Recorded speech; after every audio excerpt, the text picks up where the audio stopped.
की थाली में जवना परोसो, और सोने की थाली में जवना परोसो,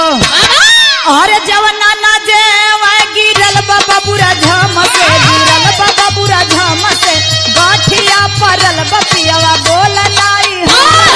गाठिया परल बपियावा बोल नहीं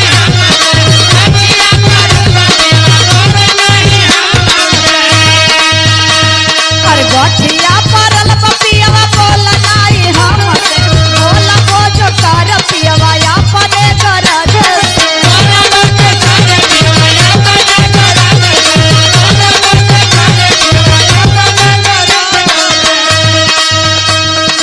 बोला बोझ तारा रजौआ पना गरज से, नाये ना लड़ल बपियावा दूसरे मरल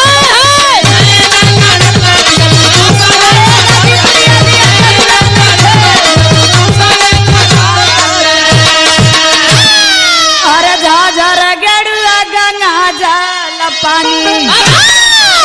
झाझर गेड़ुआ गंगा जल पानी,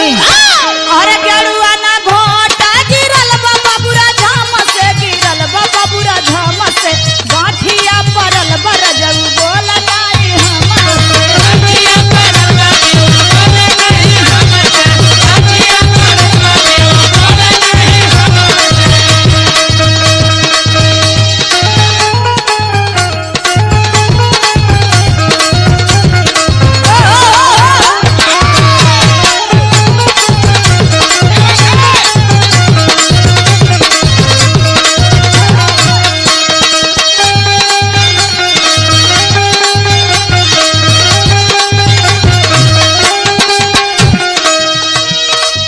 अच्छा देखिए,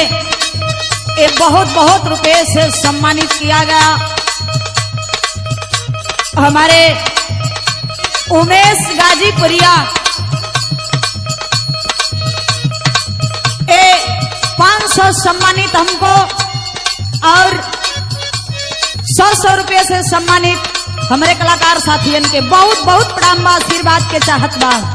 यही तरह आशीर्वाद बनौले रही। क्या बात है।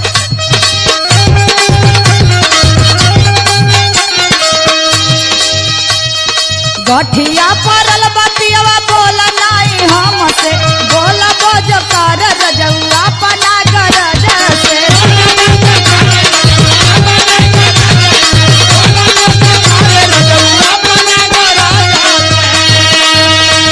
और बोला बोझ कर पियावा पना गरज से, नाया ना लड़ल बरजऊ दूसरा मरल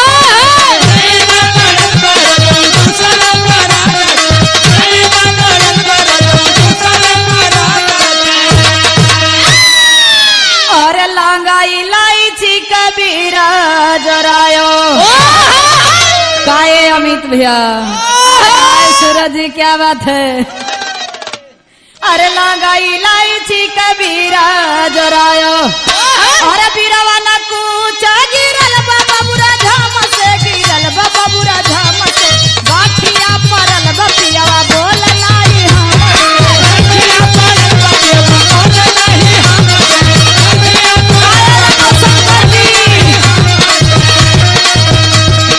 गाठिया परल बरजऊ बोल नाई हम से, बोल बोझ कर रजौआ पना गरज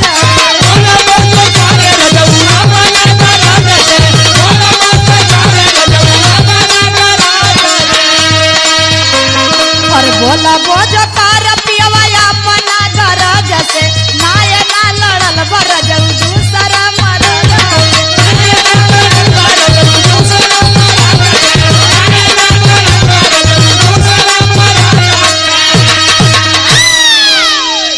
अरे फूल हजारी का सेज लगायो, बबलू बागी जी रे दादा, अरे फूल हजारी का सेज लगायो, अरे सजिया ना सोवा